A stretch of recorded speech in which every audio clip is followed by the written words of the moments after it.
Charaideo academy সমস্ত ছাত্ৰ ছাত্ৰীক আজিৰ ভিডিঅ'টোলৈ স্বাগতম জনাইছোঁ। আজিৰ ভিডিঅ'টিত মই যোৱা বছৰ অৰ্থাৎ 2024-25 ছেশ্যনৰ যি এনুৱেল এক্সাম আছিলে তাৰে মেথমেটিক্স পেপাৰখন কিছু ডিছকাছ কৰিবলৈ লৈছোঁ। এখন আছিলে চৰাইদেউ ডিষ্ট্ৰিক্টৰ পেপাৰ। এই কুৱেশ্যন পেপাৰখন চালে কিবা এটা বুজা যাব, সেই গতিকে এই পেপাৰখন অকণমান ডিছকাছ কৰিবলৈ লৈ আহিছোঁ। ইয়াৰ ফাৰ্ষ্ট কুৱেশ্যনটো আছিলে MCQ আছিলে। MCQ অল টোটেল 45টা আছিলে। প্ৰথম কুৱেশ্যন আছিলে এম অখণ্ড সংখ্যাৰ বাবে অযুগ্ম সংখ্যাবোৰৰ সাধাৰণ প্ৰকাশ ৰাশি। তো তেতিয়াহ'লে ইয়াত আমাক সুধি আছে কাৰ অযুগ্ম সংখ্যা। অযুগ্ম সংখ্যাবিলাক কি হয়, সদায় 2 গুণিতকতকৈ 1 বেছি হয়। গতিকে ইয়াতে শুদ্ধ উত্তৰ কি আহিব, 2m + 1। এইটো হ'ব ইয়াৰ কাৰেক্ট আনচাৰ। নেক্সট সুধি আছে question number 2 5 to the power -4 into 125 to the power 5/3 into 25 to the power 1/2। ইয়াৰ মান কিমান সুধি আছে। ইয়াক কৰিবলৈ আমি কেলকুলেশ্যন কৰিব লাগিব, তেতিয়া পোৱা যাব।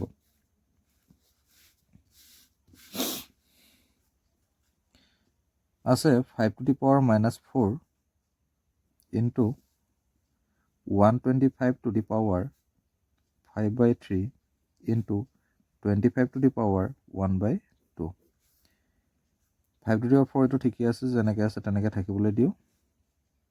ইনটু ইয়াত আছে 125। 125ক যদি আমি উৎপাদক বিশ্লেষণ কৰোঁ তেতিয়াহ'লে আমি পাম 5 কিউব।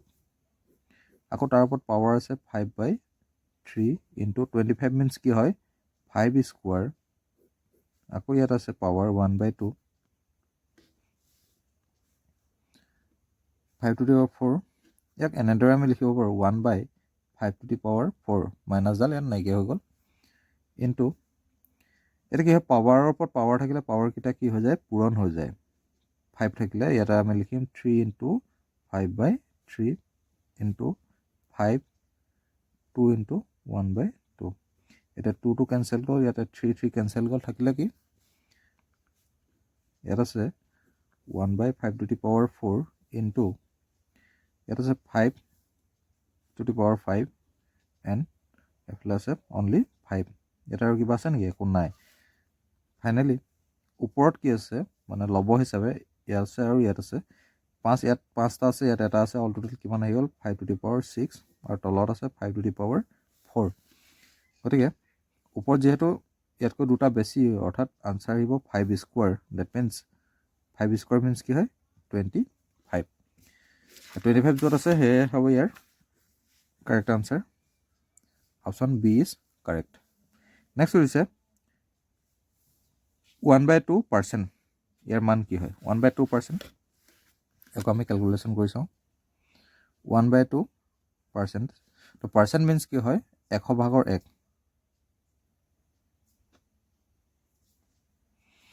গতিকে 1/2 ইনটু এটা আহিব 1/100। ঠিক আছে। নেক্সট আমি ইহঁতৰ যদি চাওঁ তেতিয়াহ'লে মাল্টিপ্লাই হৈ যাব 1, এপ্লাই হৈ যাব 200। এতিয়া আমি 1ক 200ৰে হৰণ কৰিব লাগিব, নাইবা অন্য ধৰণৰ আমি কৰিব পাৰোঁ। তলৰটোক আমি হয় 100 বনাই দিব লাগিব, নহয় তাক আমি হৰণ কৰি দিব পাৰোঁ। আমি এনেদৰে নকৰি কেঞ্চেল কৰিছোঁ। 1/2 আছে, 2য়ে 1ক যদি আমি হৰণ কৰি দিওঁ তেতিয়াহ'লে 1ক নাযায়, পইণ্ট এটা আহি যাব, 1.0 বুলি ধৰি ল'লে 0.5 আহি যাব, অৰ্থাৎ 0.5 আহিলে ইনটু 1/100 আছে। ইয়াতে যিহেতু 2টা শূন্য আছে, গতিকে ইয়াত দশমিক আৰু দুঘৰ বাওঁফাললৈ যাবগৈ, অৰ্থাৎ 0.005 এনেকুৱা ধৰণৰ আনচাৰটো হৈ যাব। আৰু এই অপশ্যনটো ক'ত আছে, অপশ্যন চিত আছে 0.005। গতিকে এইটো হ'ব ইয়াৰ correct answer. Next question number 4 সুধি আছে স্বাভাৱিক সংখ্যা, পূৰ্ণ সংখ্যা, অখণ্ড সংখ্যা, পৰিমেয় সংখ্যা এই সংখ্যাৰ গোটবোৰৰ অধক্ৰমটো হ'ল। অধক্ৰম মানে হৈছে, অধক্ৰম বুলি ক'লে কি বুজা যায়, যে বেছিৰ পৰা কমলৈ বা ডাঙৰৰ পৰা সৰুলৈ। ইয়াতে আটাইতকৈ ডাঙৰ বা ইয়াতে আটাইতকৈ বেছি ক'ত থাকিব পৰিমেয় সংখ্যা, তাতকৈ আগত থাকিব অখণ্ড, তাৰ আগত পূৰ্ণ, তাৰপিছতে স্বাভাৱিক। অৰ্থাৎ আমাৰ চিৰিজটো আহিব QZWN। ক'ত আছে QZWN? QZWN আছে option number C. Next question number 5ত সুধি আছে দুটা উক্তি দিয়া আছে প্ৰথম উক্তিত কৈছে যে যিকোনো দুটা প্ৰদত্ত পৰিমেয় সংখ্যাৰ মাজত অসীম সংখ্যক পৰিমেয় সংখ্যা থাকে দুটা প্ৰদত্ত পৰিমেয় সংখ্যাৰ মাজত অসীম সংখ্যক পৰিমেয় সংখ্যা থাকে হয় এইটো শুদ্ধ হয় নেক্সট কৈছে প্ৰতিটো পৰিমেয় সংখ্যা এটা পূৰ্ণ সংখ্যা প্ৰতিটো পৰিমেয় সংখ্যা এটা পূৰ্ণ সংখ্যা নহয় গতিকে উক্তি 1 শুদ্ধ উক্তি 2 অশুদ্ধ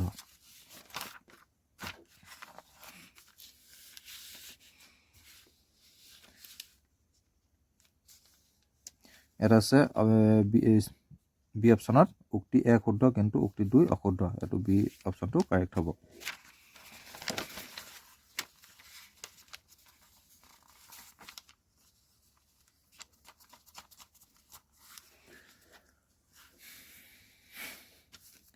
কুৱেশ্যন নম্বৰ 6 ইয়াত দিছে তলৰ কোনটো অপৰিমেয় সংখ্যা তলৰ কোনটো অপৰিমেয় বুলি কোৱাৰ লগে লগে আমি চাব লাগিব কোনটোত অপৰিমেয় হ'বগৈ এটা √7 কেঞ্চেল যাব এইটো পৰিমেয় হ'ব এইটো ৰিপিটেশ্যন গতিকে ই এটা পৰিমেয় হ'ব √7/√49 ইয়াতে যদি √49 যদি আমি ভাঙি লওঁ তেতিয়াহ'লে √7 × √7 হ'ব √7 গ'লে এটা √7 এটা থাকি যাব গতিকে অপশ্যন চি ইজ কাৰেক্ট এইটো হ'ব অপৰিমেয় সংখ্যা এইটো পৰিমেয় কুৱেশ্যন নম্বৰ 7 0.59 p/q আৰ্হিটো হ'ল আমি কৰি দেখুৱাইছোঁ 0.59 অনলি 9ৰ ওপৰত ৰিপিটেশ্যন আছে গতিকে ইয়াতে আহিব জাষ্ট আমি 59 লিখি ল'লোঁ ৰিপিট নোহোৱা এটা সংখ্যা আছিলে কি আছিলে 5 এইটো আমি মাইনাছ কৰিব লাগে আৰু তলত কি লিখিব লাগে ৰিপিট হোৱাৰ কাৰণে 9 আৰু ৰিপিট নোহোৱাৰ কাৰণে 0 তেনেদৰে আমি লিখি দিলোঁ 59ৰ পৰা 5 মাইনাছ কৰিলে কি থাকি যাব 54 থাকিব বাই 90 54/90 অপশ্যনত আছে option C is correct next question সুধি আছে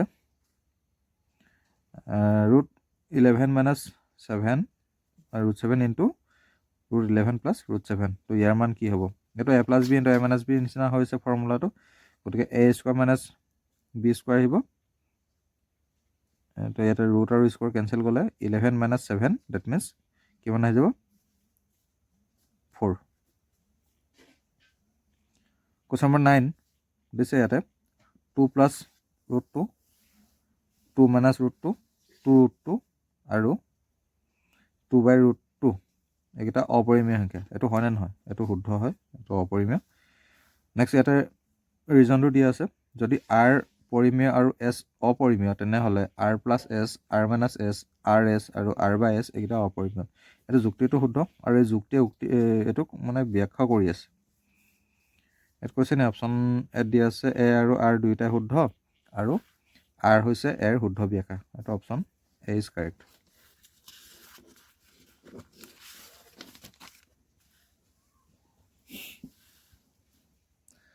কুৱেশ্যন নম্বৰ 10 ইয়াত দিছে এখন তালিকা দিয়া আছে এখন আমি মিলাব লাগে কি দিয়া আছে এইফালে √2y + 1 এনেকুৱা ধৰণৰ এইখিনি দিয়া আছে এইফালে কি দিছে বহুপদৰ মাত্ৰা 0 বহুপদ নহয় বহুপদ নোহোৱা কোনটো আছে এইটো বহুপদ নহয় ৰৈখিক বহুপদ হ'ব এইটো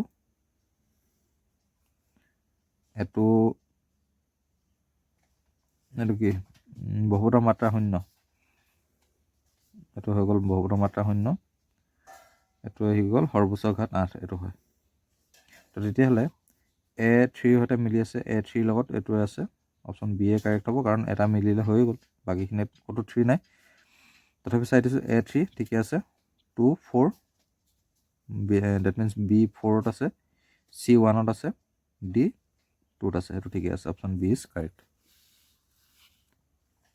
কুৱেশ্যন নম্বৰ 11 ইয়াতে দিয়া আছে কি px = cx + d য'ত c is not equal 0 c আৰু c d বাস্তৱ সংখ্যা হ'লে বহুপদটো 0 হ'ব বহুপদটো 0 কি হ'ব cx + d দিয়া আছে cx + d = 0 যদি আমি কৰি দিওঁ d ইফালে গ'লে কি হ'ব -d হ'ব আৰু c টো ইফালে গ'লে কি হৈ যাব এইটো পূৰণ আছিলে ইফালে গ'লে হৰণ হৈ যাব -d/c -d/c option D is correct next আকৌ আহিলে ষ্টেটমেণ্ট শূন্যটা বহুপদৰ 0 হ'ব পাৰে শূন্যটো এটা বহুপদৰ 0 হ'ব পাৰে নেক্সট কৈছে এটা বহুপদৰ শূন্য এটাতকৈ বেছি থাকিব নোৱাৰে, এটা বহুপদৰ শূন্য এটাতকৈ বেছি থাকিব নোৱাৰে, এইটো পাৰে, এইটো ভুল। উক্তি 1 শুদ্ধ, উক্তি 2 অশুদ্ধ।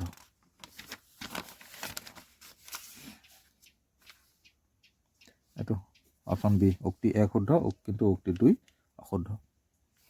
নেক্সট কুৱেশ্যন নম্বৰ 13, ইয়াত দিয়া আছে যদি x-2 এটা বহুপদৰ উৎপাদক হয় তেনেহ'লে k মান হ'ব। এইটো আমি কেলকুলেশ্যন কৰিব লাগিব।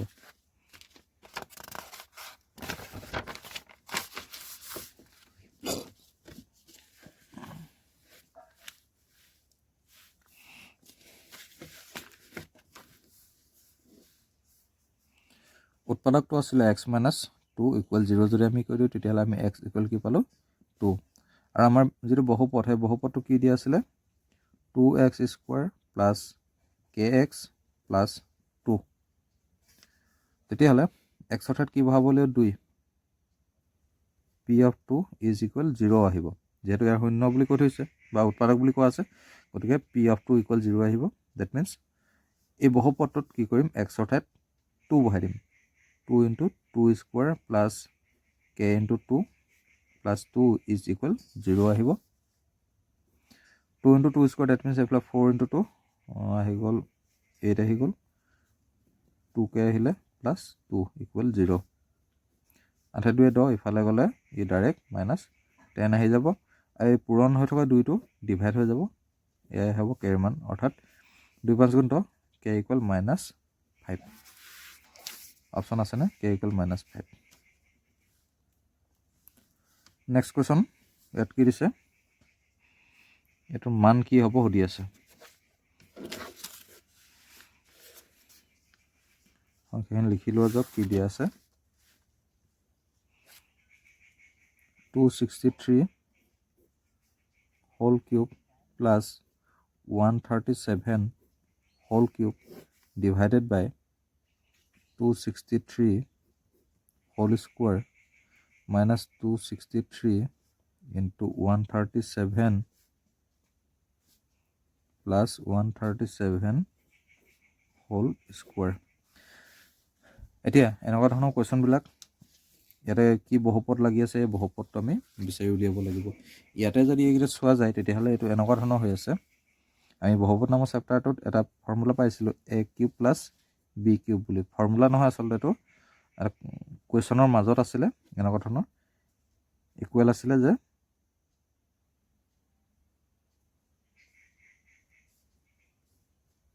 a + b into a² minus ab plus b², এনেকুৱা ধৰণৰ এটা অভেদ আছিলে।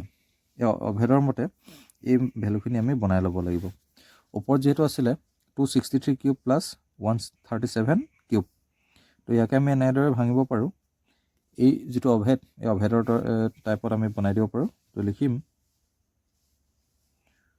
263 plus 137 whole into 263 square minus 263 into 137 plus 137 square, এনেকুৱা ধৰণৰ হৈ গ'ল। আৰু তলত কি আছিলে 263³ minus 263 into 137 plus 137 square। তো এতিয়া এই টাৰ্মছৰ লগত এই টাৰ্মছটো কি হৈ গ'ল, কেঞ্চেল হৈ গ'ল, থাকিলে কি এই দুটা প্লাছত থাকিলে দুটা ডাইৰেক্ট প্লাছ কৰি দিওঁ, 3 হাতে আহি গ'ল 10ৰ শূন্য, 6 3 9 1 10, 1 কৰিলে 2 1 3 1 4, আনচাৰ কি আহিলে 400। এনেকুৱা ধৰণৰ কুৱেশ্যনো আহিব পাৰে। এটা option B is correct. Next সুধি আছে x³ + 1ক x + 1ৰে হৰণ কৰিলে ভাগশেষ হ'ব। ভাগশেষ কি হ'ব? এতিয়া ইয়াৰ কাৰণে আমি ভাগশেষ উপপাদ্য ব্যৱহাৰ কৰিব লাগিব। তো আমাৰ বহুপদটো আছিলে px = আমাক দি আছে x³ + 1, আৰু হৰণ কৰিবলৈ কৈছে x + 1ৰে। ডেট মিনছ ইয়াকে =0 কৰিলে আমি কি পাম x = -1। তো ইয়াতে x অৰ্থাৎ -1 বহাই দিলে আমি উত্তৰটো পাই যাম। Therefore p of -1 = -1³ + 1। তো মাইনাছ 1 কিউব কৰিলে মাইনাছ 1 আহিব প্লাছ এইফালে 1 দুইটা কেঞ্চেল কৰিলে থাকিলে কিমান 0 অৰ্থাৎ যি ভাগশেষ সেই ভাগশেষটো কিমান হৈ গ'ল আমাৰ 0 option A is correct next আহিলে তলৰ তালিকাখন মিলাই শুদ্ধ বিকল্পটো বাছি উলিওৱা এটা কেইটামান বিন্দু দিয়া আছে আৰু এইফালে ক'ত অৱস্থিত সেইটো দিয়া আছে আমি চাব লাগিব -2,4 এইটো কেনেকুৱা ধৰণৰ আৰ্হি হৈছে মাইনাছ প্লাছ এনেকুৱা ধৰণৰ আৰ্হি হৈছে এই আৰ্হিটোৰ কোনটো চুকত থাকে এইটো থাকিব 2 নম্বৰ চুকত নেক্সট আহিলে -1,0 এইটো y মান 0 হ'লে ই x অক্ষত থাকিব নেক্সট আহিলে এইটো x ৰ মান 0 হ'লে ই y অক্ষত থাকিব আৰু এইটো আহিব 3 নম্বৰ চুকত তো তেতিয়াহ'লে কোনটো অপশ্যন শুদ্ধ হ'ব a আছে 3 লগত এইটো অপশ্যন c a 3 লগত b 1 ৰ লগত c 2 ৰ লগত ঠিক আছে d 4 ৰ লগত option c is correct 17 number প্ৰশ্ন দিছে যদি এটা বিন্দুৰ কোটি x আৰু ভুজ y তেনেহ'লে বিন্দুটোৰ স্থানাংক হ'ব এতিয়া কোটি আৰু ভুজ এই কথাকেইটা খুব ভালদৰে চাব লাগিব ভুজ বুলি ক'লে x ৰ স্থানাংকক বুজায় আৰু কোটি বুলি ক'লে y ৰ স্থানাংকক বুজায় এই কথাটো আমি সদায় লক্ষ্য কৰিব লাগিব এতিয়া আমাক ভুজ কিমান কৈছে ভুজৰ মান কৈছে y আৰু কোটিৰ মান কি কৈছে x গতিকে y, x আহিব option B is correct next ইয়াত দিছে এই ছবিটোৰ লেগডালৰ সমীকৰণ কি হয় এতিয়া এই যদি আমি গ্ৰাফটো চাওঁ গ্ৰাফত বিন্দুকেইটা কি দিয়া আছে এটা আছে 0,3 আৰু এটা আছে 3,0 এতিয়া এই দুটা বিন্দুৰ ইয়াৰ কোনটো সমীকৰণৰ লগত মিলি পৰিব অপশ্যন এ দিছে x = y হয় জানো নহয় এটা 0 এটা 3 এইটো x = y নহয় এইটো আমাৰ চাবলৈ কোনো কামেই নাই x + y = 6 এইটো হয় নেকি আমি বিন্দুৰ স্থানাংককেইটা যোগ কৰি চাওঁ 0 + 3 কৰিলে কি ওলায় 3 এইটো নহয় নেক্সট আহিলে অপশ্যন চি এটা কৈছে x + y = 3 0 + 3 কৰিলে 3 ঠিকে আছে 3 + 0 কৰিলে 3 এইটোৱে কাৰেক্ট হয় নেক্সট এইটোতো নহয় এইটো এটাত হ'ব এটাত নহয় গতিকে অপশ্যন চি ইজ কাৰেক্ট অৰ্থাৎ সেই বিন্দু স্থানাংককেইটা এই সমীকৰণটোত আমি বহাই চাব লাগিব তেতিয়া আমি গম পাম ইয়াৰ সমীকৰণটোৰ হয় নে নহয় এইটো দিছে যদি এখন কিতাপৰ দাম x টকা এটা কলমৰ দাম y ৰ 3 গুণতকৈ 15 টকা বেছি তো প্ৰশ্নটো অকণ ভালদৰে চোৱা যাওক এখন কিতাপ কৈছে কিতাপখনৰ দাম কেই টকা x টকা তো মই এটা লিখি লৈছোঁ কিতাপখনৰ দাম হৈ গৈছে x টকা আৰু কি কৈছে কলমৰ দামৰ 3 গুণতকৈ 15 টকা বেছি এই কিতাপখনৰ দাম কলমৰ দাম হয় y টকা আৰু y ৰ 3 গুণতকৈ 15 টকা বেছি তো গতিকে আমাৰ সমীকৰণটো এনেকুৱা ধৰণৰ হ'ব x = 3y + 15 অপশ্যনত আছেনে অপশ্যনৰ এনেদৰে নাই এইটো আহি যাব x এইটো বাওঁফালে আহিলে -3y = 15 x - 3y = 15 option A next question number 20 ইয়াত দিছে তলৰ কোনটো সমীকৰণৰ লেগডাল মূল বিন্দুৰে যাব তেতিয়া মূল বিন্দুৰে যাবলৈ হ'লে মূল বিন্দুৰ স্থানাংক কি হয় 0,0 হয় তো তেতিয়াহ'লে মূল বিন্দুৰ স্থানাংক যদি 0,0 হয় তেতিয়াহ'লে আমাৰ যিকেইটা ৰেখা দিয়া আছে সেইকেইটা আমি চাব লাগিব কি দিয়া আছে ফাৰ্ষ্টত কৈছে ax + by + c = 0